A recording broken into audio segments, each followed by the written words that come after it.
What's up mga boss? Magandang hapon po sa ating lahat. Dito po ako sa aking sa aking backyard garden mga boss, no?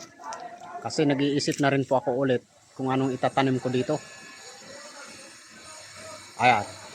Sa mga hindi pa po pala nasinda ng GCash diyan, mamaya-maya ulit magsisend po tayo mga boss kasi hindi naman po pwedeng magsend tayo ng bultuhan dahil nang hiram lang po tayo ng GCash ngayon.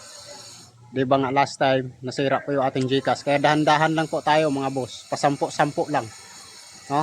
Kung sino po yung nakatapat dun sa listahan, sa number po, siya po yung ating sisindan mga boss. Ayan. Magandang hapon po sa lahat. Kagising lang po natin mga boss, diba? Dito tayo sa ating pagising ko, punta agad ako dito sa aking garden para titingnan sila at syempre mamimitas din po ako ng gulay para may pangluto po ako dito mga boss.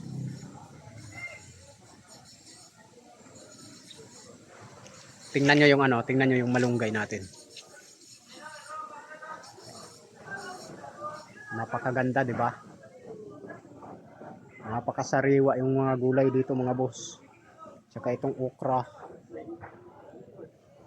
Okra tayo dito. Ngayon ang trip ko mga boss, no? Etong etong talbos ng kamote. Nandito. Etong talbos na ito, napaka-vitamins yung dating. Nyo, ang tataba. Masarap to siya mga boss sa sa pritong tinapa. 'Di ba? Ito siya, ilaga mo lang ito ng kaunti. Tapos sausaw mo sa bagoong.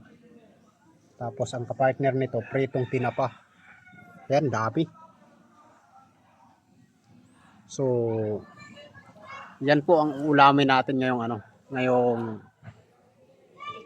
So, yun pa ang ulamin natin ngayong gabi, mga boss. No? Itong okra, talbos ng kamote, tsaka talong, no? Yun po ang mapagtripan nating ulam ngayong gabi. Kaya siguradong busog na naman po mga boss dahil masarap ng ulam natin ngayon eh. Maraming talbos. Ha? Dito sa probinsya mga boss, basta masipag ka lang at hindi ka maarte sa pagkain, hindi ka po magugutuman dito. No? Hindi ka po magugutuman sa dami po ng ating tanim. Maliban na lang kung maarte ka sa pagkain dito. 'Di ba? At ayan, puntahan nyo ito sa YouTube. Magnood kayo ng ating mga YouTube video mga boss para madali kayong mairekomenda ni YouTube sa ating studio. Ayan. So ayan, good luck po sa lahat mga boss at magandang hapon po. God bless.